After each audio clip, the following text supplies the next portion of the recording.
जो कृष्ण की कथा सुननी है तो कृष्ण के स्वरूप को अपने हृदय में बसाना है और अपने अंदर के कृष्ण को बाहर लाना है। वास्तव में वो कृष्ण की विशेषता, वो कृष्ण का स्वरूप आप सब हैं। इस गहराई को समझना है। शांताकारं भुजगशयनं पद्मनाभं सुरेशं विश्वाधारं गगनसदृशं मेघवर्णं शुभम् लक्ष्मीकान्तं कमलनयनं योगवर्धानं गम्यं कर्पूरगौरं करुणावतारं संसारसारं भुजगेन्द्रहारं सदा वसन्तं हृदयारविन्दे भवं भवानी सचितं नमामि। गुरुर्ब्रह्मा गुरुर्विष्णु गुरुर्देव महेश्वरा गुरुर्साक्षात् परब्रह्मा तस्मै शिव गुरुवे नमः। तस्मै शिव गुरुवे नमः। तुमेव माता च पिता तुमेव, तुमेव बन्धु च सखा तुमेव, तुमेव विद्या द्रविणं तुमेव, तुमेव सर्वं मम देव देव, तुमेव सर्वं मम देव देव। सदा भवानी दायिनी सन्मुख रहे गणेश, पांच देव रक्षा करे ब्रह्मा विष्णु महेश। सभी प्रेम से बोलिए लखन सिया रामचंद्र की। आज कृष्ण कथा भी है और आज राम कथा भी है, तो उस कृष्ण को आने का निमंत्रण भी हम दे रहे हैं और कृष्ण के आने का इंतजार भी हम कर रहे हैं। तो कहाँ है वो कृष्ण? कहाँ है वो कृष्ण?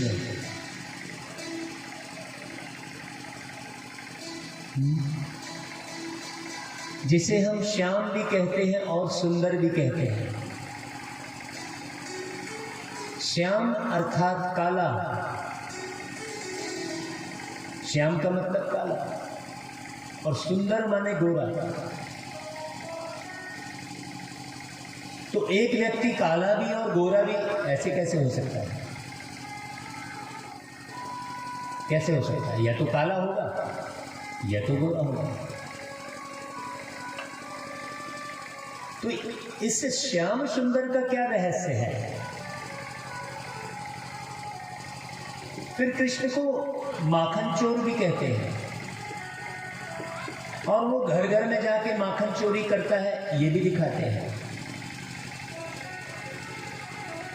जबकि नंद मामा तो बहुत धनवान थे, उनके घर में बहुत गौएं थी और यशोदा मैया के घर में जितना माखन होता था कहीं भी नहीं होता था उतना माखन। बहुत ध्यान से सुनिएगा। फिर कृष्ण कन्हैया घर घर जाके माखन चोरी क्यों कर रहा था? ये सारे रहस्य बहुत ध्यान से आप सुनिएगा। कृष्ण के जन्म की जो कथा है बड़ी अद्भुत कथा है और बहुत ज्ञान रस से भरी हुई कथा है। उनके एक एक कर्म में बहुत गहरा रहस्य समाया हुआ है।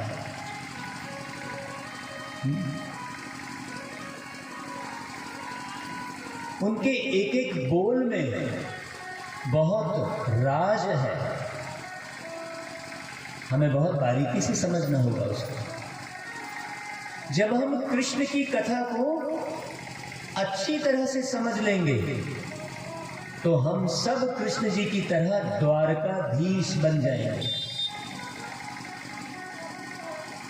अंतिम दिन में आपको कृष्ण बनाकर ही छोड़ेंगे। ये भागवत का प्रण है। भागवत में मुख्य पात्र, गीता में जो मुख्य पात्र है वो कृष्ण ही है। और भागवत इसलिए कराई जाती है कि जितने भी भक्त भागवत को सुनते हैं वो सब इस दृढ़ प्रतिज्ञा से बैठे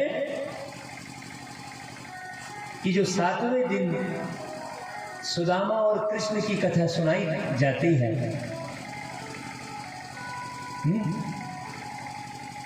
उसमें सारे सुदामा जो अपने को सुदामा समझ रहे होते हैं, बहुत लोग गरीबी से परेशान रहते हैं। गरीबी केवल धन की गरीबी नहीं है, आचरण की गरीबी है, व्यवहार की गरीबी है। सारे के सारे गरीब हैं। वो सब सुदामा स्वर्ण नगरी में प्रवेश करेंगे। ये जितनी भी कथा है हम सब की है। यहां पर भगवान इस कथा में कहीं नहीं है। अब आप कहेंगे ये अजीब सी बात है भाई, कथा में भगवान नहीं है। भगवान तो साक्षी दृष्टा है।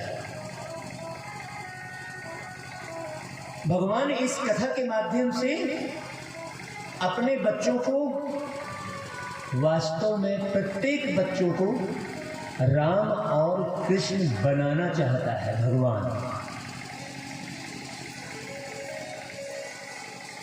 भगवान अर्थात हर जाति से परे। भगवान की कोई जाति है क्या? भगवान अर्थात जो हम धर्म समझ रहे हैं, हिंदू, मुस्लिम, सिख, ईसाई, ऐसे जो धर्म कह रहे हैं, वैसे वाले धर्म से परे है। ना भगवान हिंदू है, ना मुस्लिम है, ना सिख है, ना ईसाई है। भगवान परे है।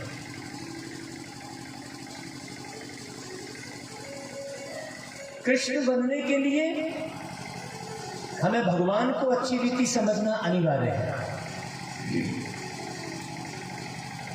तो भगवान जाति से परे है, लेकिन कृष्ण का नाम लिए तो कौन सा वंश दिखता है?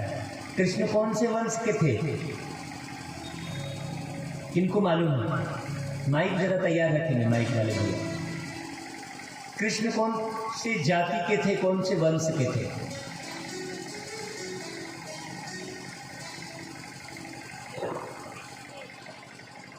हाँ, कृष्ण यदुवंशी थे जी।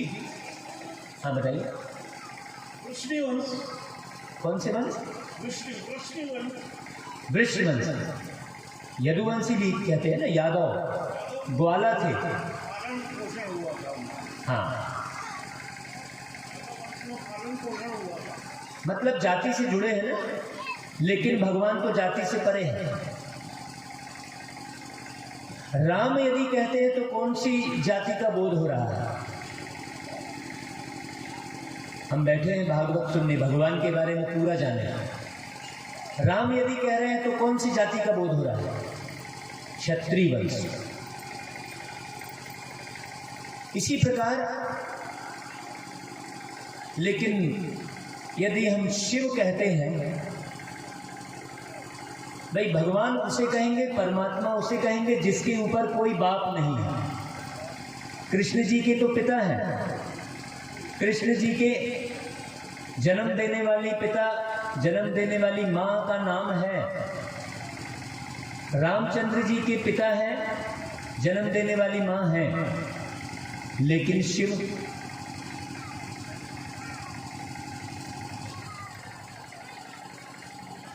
सबका बाप कौन है? शिव सबका बाप है। अब अपने धर्म को जरा पहचान लो। आप यहां पर जितने बैठे हैं कौन से धर्म के हैं? कोई भी एक माइक ले जाओ भाई किसी के पास। कौन से धर्म के हैं आप? हाँ, उनको दो माइक।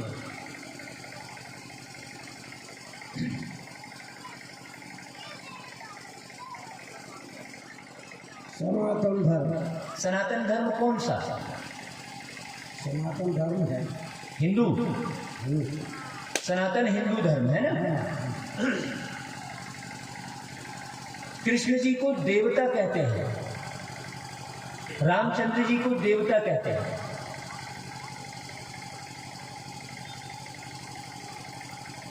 कहते हैं राम एक देवता, पुजारी सारी दुनिया। एक गीत है, दाता एक राम, भिखारी सारी दुनिया। दाता एक राम, भिखारी सारी दुनिया। राम एक देवता, पुजारी सारी दुनिया। पुजारी सारी दुनिया, दाता एक राम। मतलब इस भजन में दो बातें हैं, एक दाता राम है और एक देवता राम है। एक दाता राम है जिसके सामने सारी दुनिया भिखारी है, और एक देवता राम है जिसके सामने सारी दुनिया पुजारी है। पुजारी और भिखारी में अंतर है। भिखारी पूजनीय नहीं होता है, पुजारी पूजनीय भी होता है। पुजारी के हम चरण छूते हैं। नाम का प्रताप जब अंदर जगाएगा, नाम का प्रताप जब अंदर जगाएगा, प्यारे श्री राम का तू दर्शन पाएगा। बहुत ध्यान से सुनना। ज्योति से जिसकी है, क्या बोला? ज्योति से जिसकी है उजियारी सारी दुनिया।